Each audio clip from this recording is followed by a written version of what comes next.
हिंदी दर्शन में आपका स्वागत है। हम डॉक्टर विश्वनाथ त्रिपाठी की पुस्तक हिंदी साहित्य का सरल इतिहास का अध्ययन कर रहे हैं और भारतेंदु युगीन साहित्य के संदर्भ में हमने निबंध और नाटक विधा को पढ़ा। आज की कक्षा में हम उपन्यास विधा को पढ़ेंगे। इसके पश्चात भारतेंदु युगीन जो प्रमुख लेखक हैं उनके बारे में जानेंगे। तो आइए देखते हैं। भारतेंदु का ध्यान उपन्यास लिखने की ओर भी गया। भारतेंदु का ध्यान, इन्होंने ना केवल नाटक लिखे ना निबंध लिखे, अपितु उपन्यास की ओर भी इनका ध्यान गया। उन्होंने एक मित्र को पत्र लिखा, जैसे भाषा में अब कुछ नाटक बन गए हैं, अब तक उपन्यास नहीं बने हैं।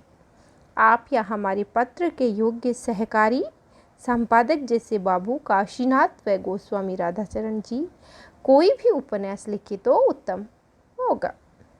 इस युग में श्रीनिवास दास ने परीक्षा गुरु और बालकृष्ण भट्ट ने 100 अजान और 1 सुजान नामक उपन्यास लिखे।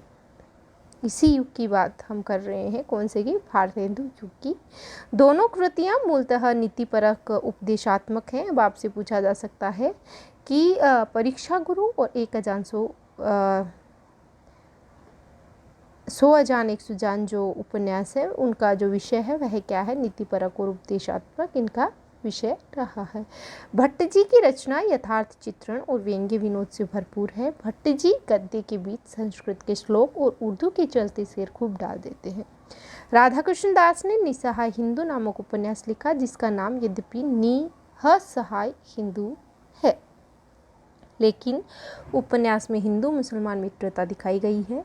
इस समय के सर्वाधिक प्रसिद्ध और लोकप्रिय उपन्यासकार बाबू देवकीनंदन खत्री हैं। भारतेंदु युग के प्रसिद्ध और लोकप्रिय उपन्यासकार की अगर हम बात करें तो बाबू देवकीनंदन खत्री का नाम हम लेंगे। इनके लिखे 2 उपन्यास चंद्रकांता और चंद्रकांता संतति अत्यधिक लोकप्रिय हुए। बाबू देवकीनंदन खत्री के ये अय्यारी और तिलस्मी उपन्यास है। रोचकता एवं मनोरंजन इनकी ही विशेषताएं हैं। इन उपन्यासों की लोकप्रियता को रेखांकित करते हुए आचार्य रामचंद्र शुक्ल ने कहा है। अब आपसे पूछा जा सकता है, आचार्य रामचंद्र शुक्ल का कथन किस उपन्यासों के संदर्भ में? बाबू देवकीनंदन खत्री की चंद्रकांता और चंद्रकांता संतति के विषय में। चंद्रकांता पढ़ने के लिए ही न जाने कितने उर्दू जीवियों ने हिंदी सीखी। यह कथन किसका है? आचार्य रामचंद्र शुक्ल का। चंद्रकांता उपन्यास के विषय में यह किसने कहा कि चंद्रकांता उपन्यास पढ़ने के लिए ही न जाने कितने ही उर्दू जीवी लोगों ने हिंदी सीखी? आचार्य रामचंद्र शुक्ल। चंद्रकांता पढ़ चुकने वे चंद्रकांता की किस्म की कोई किताब ढूंढने में परेशान रहते थे। शुरू में चंद्रकांता और चंद्रकांता संतति पढ़कर न जाने कितने नवयुवक हिंदी के लेखक हो गए।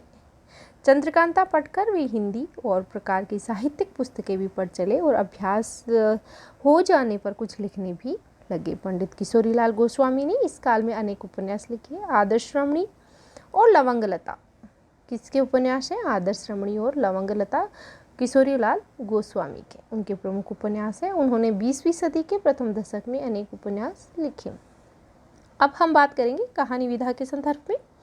भारतेंदु युग की कहानी हमें क्या कहती प्रतीत होती है? इस काल की कुछ कहानियाँ भी लिखी गई। स्वयं भारतेंदु ने कुछ आप बीती कुछ जग बीती। भारतेंदु की कहानी का नाम है कुछ आप बीती कुछ जग बीती नामक कहानी लिखनी शुरू की थी, जिसे वे पूरा नहीं कर पाए। शिव प्रसाद सितारी हिंद की राजा भोज का सपना को ही कहानी कह सकते हैं। अन्य प्रकार की रचनाओं में बात करें तो भारतेंदु ने कश्मीर कुसुम और बादशाह दर्पण लिखकर इतिहास लेखन और जयदेव का जीवन वृत्त लिखकर जीवन चरित लिखने की प्रवृत्ति का श्री गणेश की आलोचना और समीक्षा की बात अगर भारतेंदु युगीन विधा के संदर्भ में हम करें तो भारतेंदु ने नाटक नामक निबंध में अपने मौलिक विचार प्रकट किए हैं। इस निबंध में वे बताते हैं कि नाटककार को किन बातों का ध्यान रखना चाहिए। नाटक की दृश्यता और उनकी प्रभावोत्पादकता पर बल देते हुए वे लिखते हैं। कौन लिखते हैं? भारतेंदु हरिश्चंद्र। यदि श्रव्य काव्य एक ऐसी चितवन का वर्णन किसी से सुनिए या ग्रंथ में पढ़िए तो काव्य जनित आनंद होगा। यदि कोई प्रत्यक्ष अनुभव करा दे तो उसे चतुर्गणित आनंद होगा। समकालीनता के दबाव को रचना में आवश्यक ठहराते हुए उन्होंने लिखा है कि सहृदय गण के अंतःकरण की वृत्ति और सामाजिक रीति पद्धति इन दोनों विषयों की समीचीन समालोचना करके नाटकीय दृश्य काव्य प्रणयन करने योग्य हैं। भारतेंदु के नाटक संबंधी इन विचारों को हिंदी आलोचना का प्रवर्तक माना जाना चाहिए। भारतेंदु के ये नाटक संबंधी जो विचार हैं उन्हें हिंदी आलोचना का प्रवर्तन मानना चाहिए। पत्र पत्रिकाओं में इस युग के रचनाकार साहित्यिक विषयों या कृतियों पर जो विचार प्रकट करते हैं वही हिंदी आलोचना का प्रारंभिक रूप था।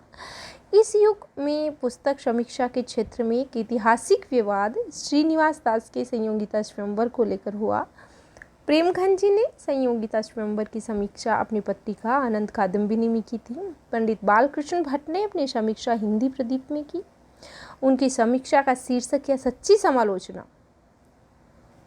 यहाँ भट्ट जी की समीक्षा का एक अंश उद्धृत करना उचित जान पड़ता है, यह जानने के लिए कि हिंदी आलोचना का तेवर प्रारंभ में ही देश काल और इतिहास बोध पर ध्यान देता था।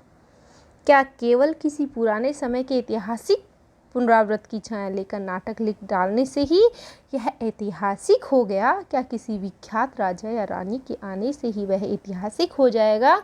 यदि ऐसा है तो गप्पे हाँकने वाली दास्तानों और नाटक के ढंग में कुछ भी भेद न रहा। किसी समय के लोगों के हृदय की क्या दशा थी, उनके आंतरिक भाव किन पहलुओं पर उस समय पात्र के भाव क्या थे, इन सब बातों को ऐतिहासिक रीति पर पहले पहल समझ लीजिए। भारतेंदु और उनके सहयोगी रचनाकारों ने अधिकांशतः ब्रजभाषा में ही कविता की। भारतेंदु युग और उसके जो रचनाकार हैं, भारतेंदु युग के जो रचनाकार हैं, उन्होंने अधिकांश रचनाकारों ने क्या ब्रजभाषा में कविता की है। यद्यपि भारतेंदु ने स्वयं संभवतः प्रयोग के लिए खड़ी बोली में भी कविता की है। उर्दू में रसा नाम से तो वो कविता करते ही थे। उनके अनेक सहयोगियों की भी काव्य के क्षेत्र में यही स्थिति है, किंतु इस विषय में यह बात ध्यान रखने की है कि इनकी ब्रजभाषा रीतिकालीन कवियों की ब्रजभाषा से भिन्न है।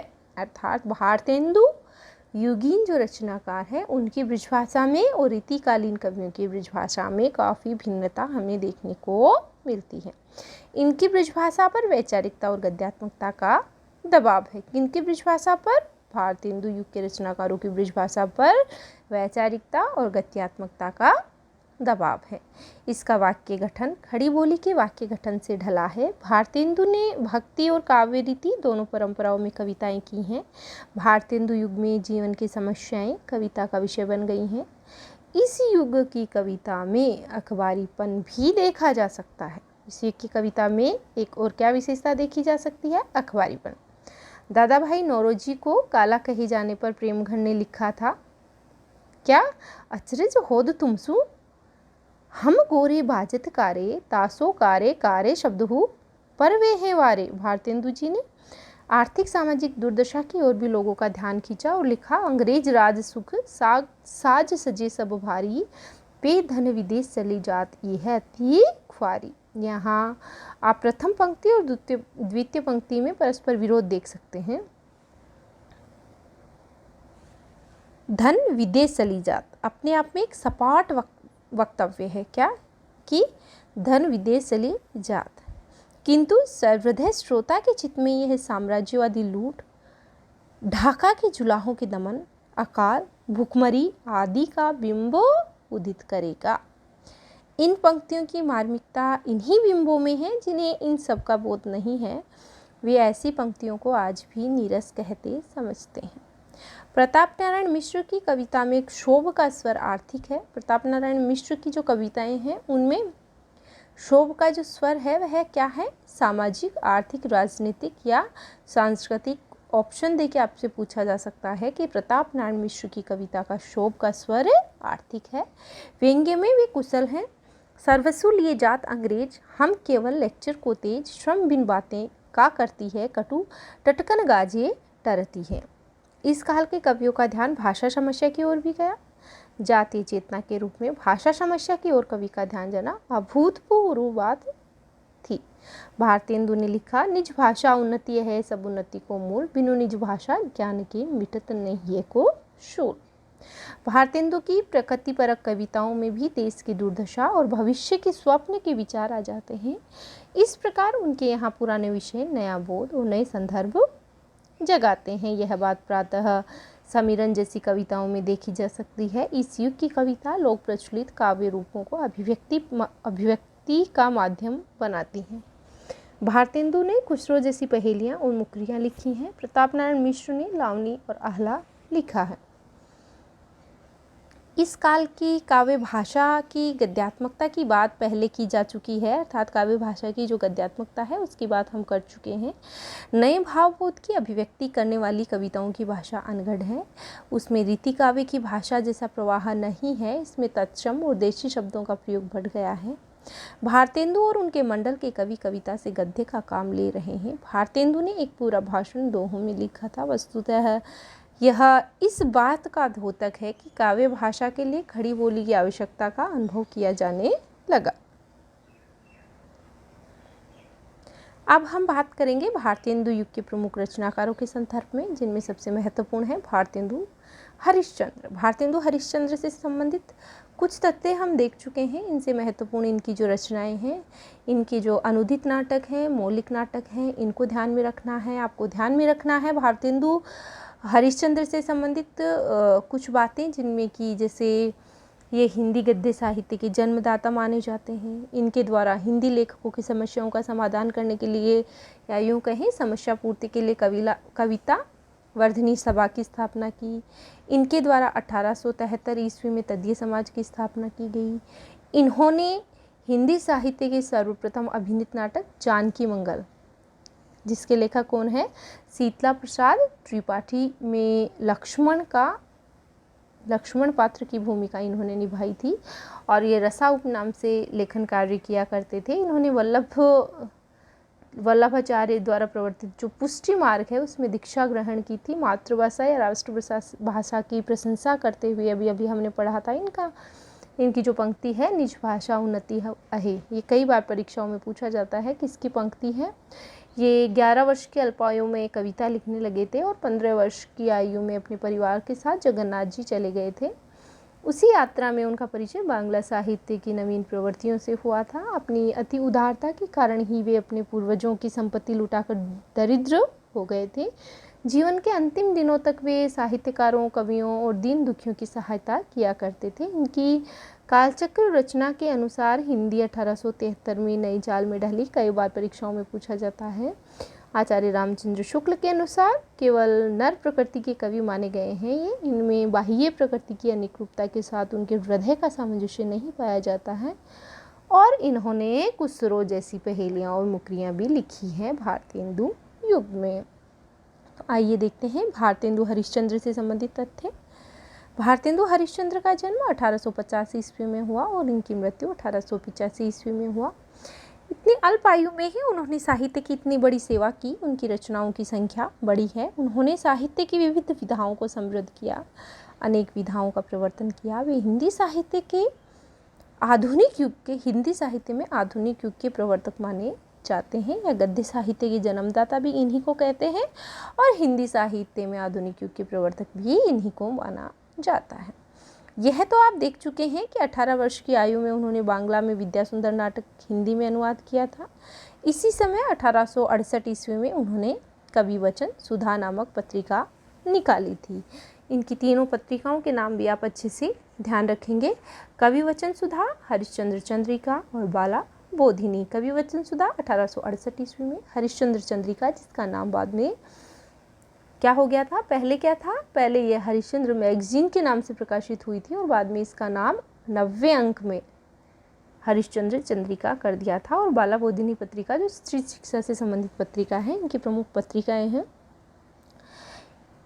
इसमें साहित्य रचनाएं तो होती ही थी, सामाजिक, आर्थिक, राजनीतिक विचार और टिप्पणी भी होती थी। इसी पत्रिका में उन्होंने विलायती कपड़े के बहिष्कार की अपील और ग्राम गीतों के संकलन की योजना प्रकाशित की थी। किस पत्रिका की बात कर रहे हैं?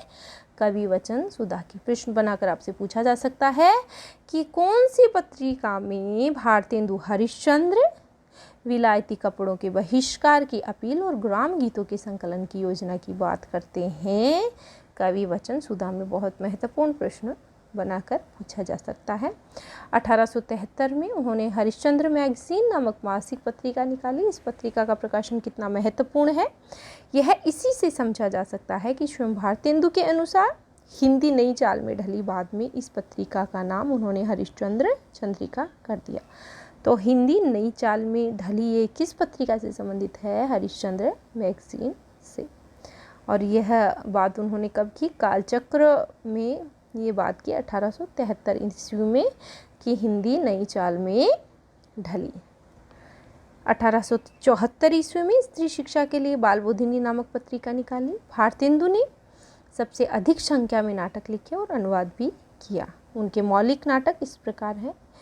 वैदिक हिंसा हिंसा न भवति। भारतेंदु हरिश्चंद्र के मौलिक और अनुदित नाटकों को आप ध्यान में रखेंगे क्योंकि प्रश्न बनाकर आपसे पूछा जा सकता है। भारतेंदु हरिश्चंद्र के मौलिक नाटकों की संख्या आप ध्यान में रख लेंगे तो उसके पश्चात जो भी बचेंगे इनके अनुदित नाटक होंगे।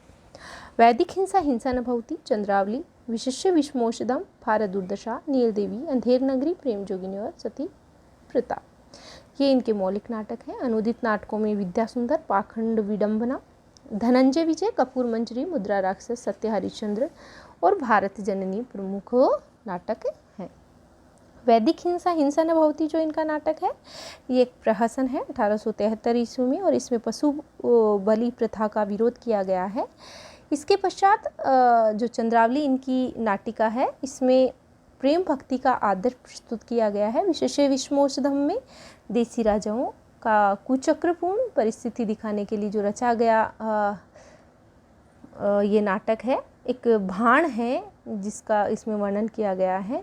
भारत दुर्दशा में अंग्रेजी राज्य में भारत की दशा का चित्रण किया गया है। नीलदेवी एक गीति रूपक है जिसमें पंजाब के एक हिंदू राजा पर मुसलमानों की चढ़ाई का ऐतिहासिक व्रत लिखा गया है। अंधेर नगरी 6 दृष्टियों का प्रहसन है जिसमें भ्रष्ट शासन तंत्र पर व्यंग्य किया गया है।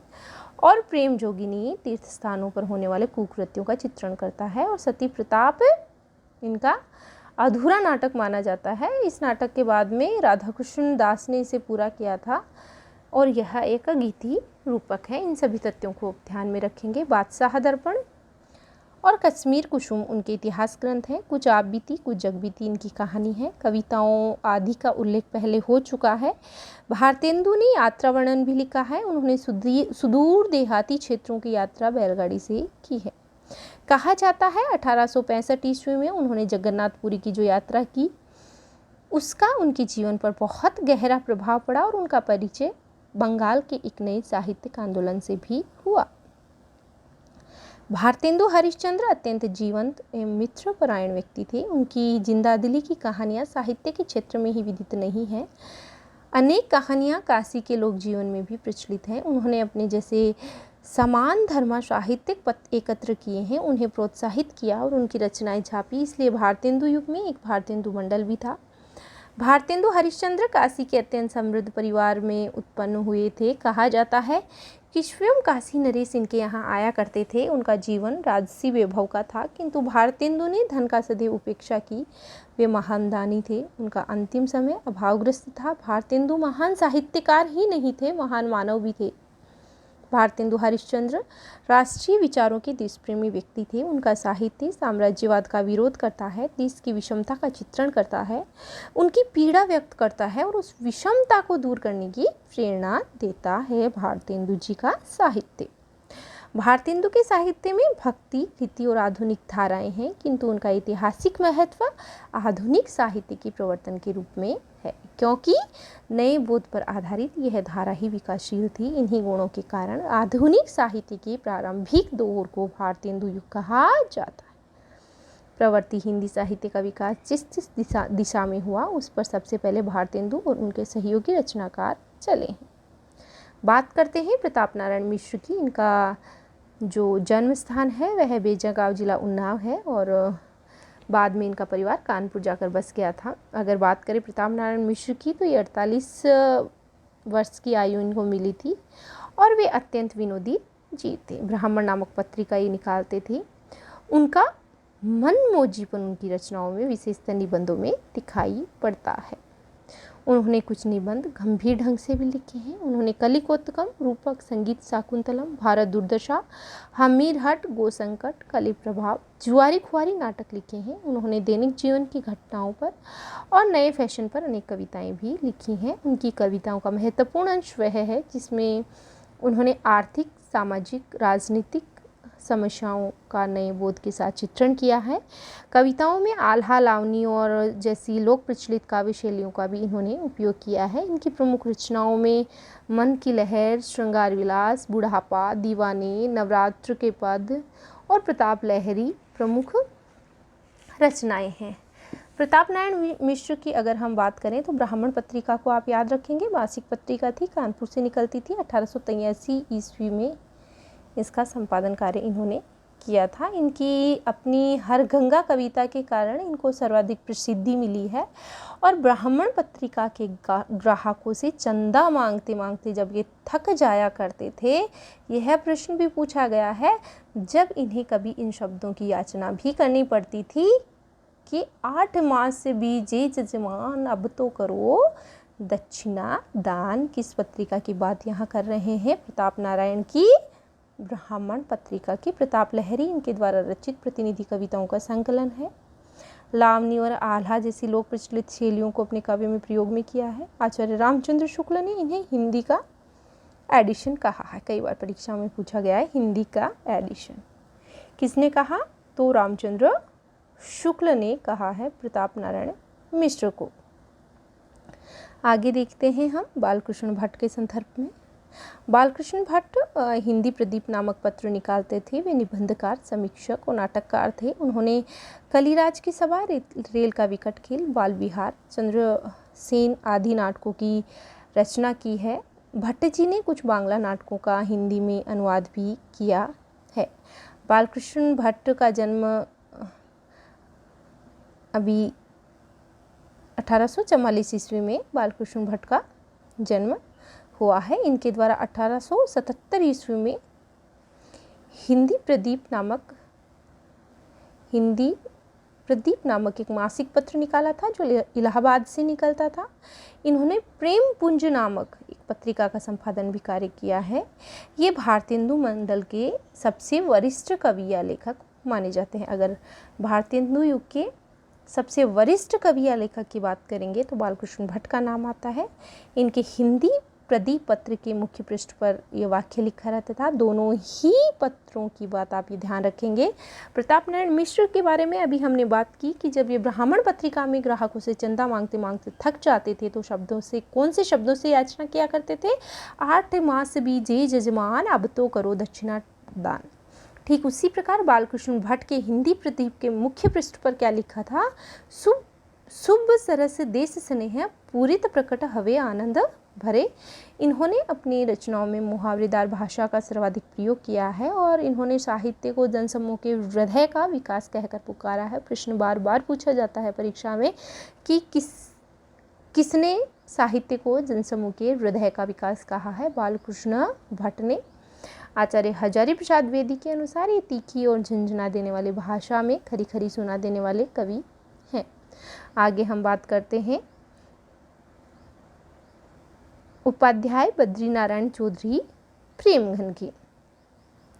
प्रेमघन जी काव्य और जीवन दोनों क्षेत्रों में भारतेंदु को अपना आदर्श मानते थे। ये कलात्मक एवं अलंकृत गद्य लिखते थे। ये आनंद कादम्बिनी नामक पत्रिका निकालते थे। बाद में उन्होंने नागरी नीरद नामक पत्र भी निकाला। आनंद कादम्बिनी और नागरी नीरद का संबंध किससे है? चौधरी प्रेमघन से। प्रेमघन जी निबंधकार, नाटककार और समीक्षक थे। भारत सौभाग्य और प्रयाग रामागमन उनके प्रसिद्ध नाटक हैं। प्रेमघन जी ने जीर्ण जनपद नामक एक काव्य लिखा जिसमें ग्रामीण जीवन का यथार्थवादी चित्रण किया गया है।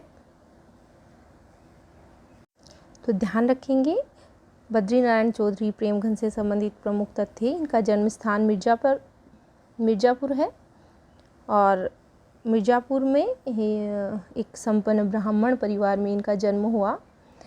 इनकी प्रमुख रचनाओं में जीर्ण जनपद, आनंद अरुणोदय, मयंक महिमा, साहित्य लहरी, लालित्य लहरी, बृजनंदन पंचक, युगल स्रोत और हार्दिक हर्षादर्श प्रमुख हैं। नाटकों में भारत सौभाग्य, इनकी लालित्य लहरी रचना में वंदना संबंधी दोहों को शामिल किया गया है। इनके द्वारा नागरी नीरद और आनंद कादम्बनी इन 2 साहित्यिक पत्रिकाओं का संपादन कार्य किया गया। नागरी नीरद जो है यह साप्ताहिक पत्र था और आनंद कादम्बनी नामक मासिक पत्रिका ये निकालते थे। इनका प्रकाशन स्थल दोनों का ही मिर्ज़ापुर था। इनका जन्म स्थान भी मिर्ज़ापुर था। एक बार दादा भाई नौरोजी को विदेश में काला कहकर जब पुकारा गया तो इनकी प्रतिक्रिया स्वरूप इन्होंने एक शोकपूर्ण कविता भी लिखी थी। आचार्य शुक्ल के अनुसार हिंदी में समालोचना का सूत्रपात एक प्रकार से बालकृष्ण भट्ट और बद्रीनारायण चौधरी के द्वारा ही किया गया है। शुक्ल जी हिंदी समालोचना का सूत्रपात किससे मानते हैं? बालकृष्ण भट्ट और बद्रीनारायण चौधरी प्रेमघन से मानते हैं और इनके छंदों में यतिभंग मिलता है। भारतेंदु युग के अन्य साहित्यकारों में लाला श्रीनिवास दास, इसके अलावा ठाकुर जगमोहन सिंह और राधाचरण गोस्वामी के नाम प्रमुख हैं। राधाचरण गोस्वामी, राधाकृष्ण दास, इसके अलावा राधाकृष्ण दास भी हैं, अंबिका दत्त व्यास भी हैं, ठाकुर जगमोहन सिंह भी हैं। इनका नाम हम भारतेंदु युग के प्रमुख साहित्यकारों में लेते हैं। तो आज के लिए इतना ही। लाला श्रीनिवास दास की अगर हम बात करें तो लाला श्रीनिवास दास की प्रमुख रचनाओं में प्रहलाद चरित, तप्ता स्वर्ण और रणधीर और प्रेम मोहिनी प्रमुख है। इनका जो परीक्षा गुरु है, सर्वाधिक प्रश्न परीक्षा गुरु से पूछे जाते हैं। परीक्षा गुरु का जो समय है 1882 ईस्वी है और यह जो उपन्यास है हिंदी का पहला उपन्यास माना जाता है। ये लाला श्रीनिवास दास हैं जो भारतेंदु युग के साहित्यकारों में शामिल किए जाते हैं। राधाचरण गोस्वामी की अगर हम बात करें तो इनकी प्रमुख रचनाओं में तन मन धन श्री गोसाई जी पर अर्पण एक प्रहसन है। इसमें धर्म गुरुओं की छद्म लीला का भंडाफोड़ किया गया है। नवभक्तमाल, सुदामा नाटक, वीरजा आदि इनकी रचनाएं हैं। इनके द्वारा 1883 ईस्वी में राधाचरण के द्वारा भारतेंदु नामक एक पत्र भी निकाला था। इसे भी आप ध्यान में रखेंगे। अगर हम बात करते हैं ठाकुर जगमोहन सिंह की तो ठाकुर जगमोहन सिंह का जन्म स्थान विजयरावगढ़ है और इनकी प्रमुख रचनाओं में प्रेम संपत्ति लता, श्यामलता, श्याम सरोजनी, देवयानी और श्यामा स्वप्न इनका उपन्यास है, चर्चित उपन्यास है जो कई बार परीक्षाओं में पूछा जाता है, प्रमुख है। इन सभी तथ्यों को आप ध्यान में रखेंगे। आज की कक्षा में इतना ही। अगली कक्षा में हम भारतेंदु युगीन चेतना का विकास यानी द्विवेदी युग का अध्ययन करेंगे और प्रमुख लेखकों का अध्ययन करेंगे।